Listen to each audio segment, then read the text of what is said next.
الفيلم ديالنا كيبدا مع واحد البرنامج تلفزيوني كيصادف واحد وجهه كله مشوه وكيخلع، واللي دار ليه هاد الحاله هو واحد المهرج. ومن بعد ما سال اللقاء غادي نشوفوا المذيعه وهي كتوجد باش تمشي لدارها، وهي تدخل على المراه اللي مشوه ليها وجهها، وهي تخشي صباعها في وجه المذيعه حتى حفرته ليها كامل، وبدات كتضحك ضحكه هيستيريه. وهنا غادي نكتشفوا انها مريضه عقليا، ولكن باش نعرفوا مالها اجي نرجعوا للزمن اللور هذيك اكثر من عام مع ساره وصاحبتها دور اللي كانت سكرانه. هما يشوفوا واحد المهرج جاز واحد الخنشه كحله وفجاه غادي يختفي من حداه. هما يمشيو لواحد المطعم وجلسوا تما باش يتعشاو. هما يدخل عليهم المهرج وجلس حداهم وبدا كيشوف ساره وكيدير شي حركات بهلوانيه بوجهو. صاحبتها دون عجبها المهرج ومشات عنده كتهضر معاه، ولكن هو ما حركش عينيه من ساره، وبدات دون كتقيس فيه وكتلعب معاه، وفي الاخر تصورات معاه. ولكن المهرج مازال كيشوف ساره، وجا مول المطعم وسولو واش حب الخاطر واشنو بغيتي تقصي، ولكن هو والو حلف لي حيد عينيه من ساره. وهنا بدات ساره كتخلع وهي كتشوف المهرج اللي كيشوف فيها. شويه هو ينوض ومشى عند ساره وركب ليها الخاتم. صاحب المطعم فاش شاف المهرج ما طلب والو لاح ليه الخنشه ديالو وجرى عليه.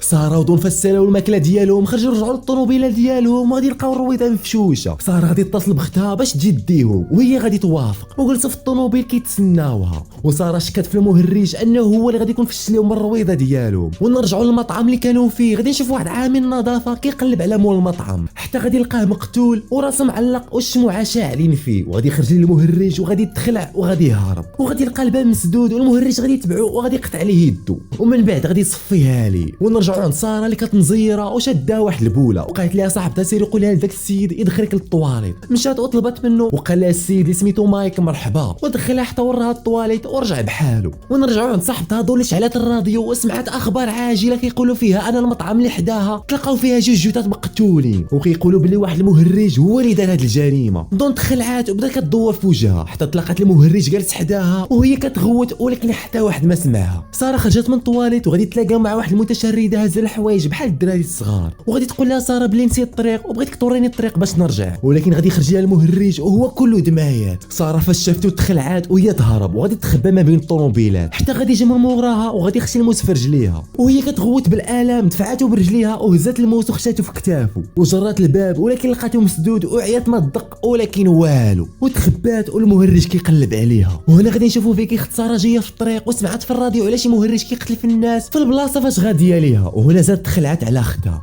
اما ساره مازال هربانه من المهرج حتى شافت مايك وبدات كتعيط ليه، ولكن هو والو دير لي زيات وكاع ما كاين في هذا العالم. حتى جا المهرج من موراها وضربها بواحد الابره وخدرها وفقدات الوعي. وفاش فقت من الغيبوبه غادي يشوف المهرج حداها وهي كاع مربوطه وسد ليها فمها، وغادي يحيد واحد ليزار بيض وغادي تشوف صاحبتها اللي معلقه بلا حوايج وهي مازال حيه وسد ليها فمها، وجد واحد المنشار وبدا كيقطع فيها من المهبل ديالها حتى راسها. خونا مفروح قطعها على جوج وهي مازال حيه. ساره شافت الموت بعينيها وبدات كتركل وكتجبد حتى فكات راسها، وضربته بالخشبه ديال الكرسي وطعنته بالموس وهربات وهي كتعرج. والمهرج هو كله دمايات قاعد كيقلب عليها حتى جات من موراه ونزلت عليه على راسو، وهي واخيرا ارتاحت حتى الصحابه باللي صافي قتلاتو. حتى جبد السلاح وتيرا فيه على رجليها وقرطه اخرى في كرشها ووحده اخرى في راسها. وكنشوفوا ديك المره المتسوله شافته وسمعت كلشي ومشات لعنده كتحك ليه في راسو وكتلعب معاه وتتعامل معاه بحال الدري الصغير. هو كيشوف فيها دوك الشوفات البريئه هو يقتلها. وكنشوفوا اخت ساره اللي وصلات وجا واحد الميساج صيفطوا لها المهرج قال لها شي عندي المستودع انا راه مريضه، وهي كتصحاب اللي اختها اللي صيفطت الميساج وهي تمشي. وفي هذه اللحظه صاحب مايك غادي يوصل وغادي يلقى الباب مسدود. اخت ساره دخلت للمستودع وغادي تشوف دون معلقه ومقسومه على جوج وغادي تخلع وغادي تهرب. وهي هاربه غادي تسمع شي صوت وغادي تصحابها باللي اختها وتبعت الصوت ومشات حتى لعندها. وفاش وصلت غادي تشوف السيده المتسوله وهي مقتوله وكاع دمايات، وفجاه غادي يخرج لها المهرج وغادي تهرب وغادي تلقى الباب مسدود. صاحب مايك غادي يرجع للطوموبيل وغادي يهز السوارت ديال المستودع، وفاش غادي يدخل غادي يلقى المستودع كله دمايات وغادي يجي المهرج من موراه وغادي يصفيها ليه. فيكي مازال كنقلب على المخرج اللي غادي تهرب منه حتى غادي يجي المهرج من موراها وغادي يخنقها بالميكا وغادي تقدر تقطعو وغادي تهز المسمار وغادي تخشي في الرجل ديال المهرج. وهي هاربه غادي تشوف اختها مقتوله بواحد الطريقه وحشيه ما جات فين تبكي عليها حتى غادي يوقف عليها المهرج وغادي يبقى يضرب فيها بالسلسله وهي كتغوت بالالم. غادي يجي مايك وغادي يضرب المهرج وغادي يهربوا.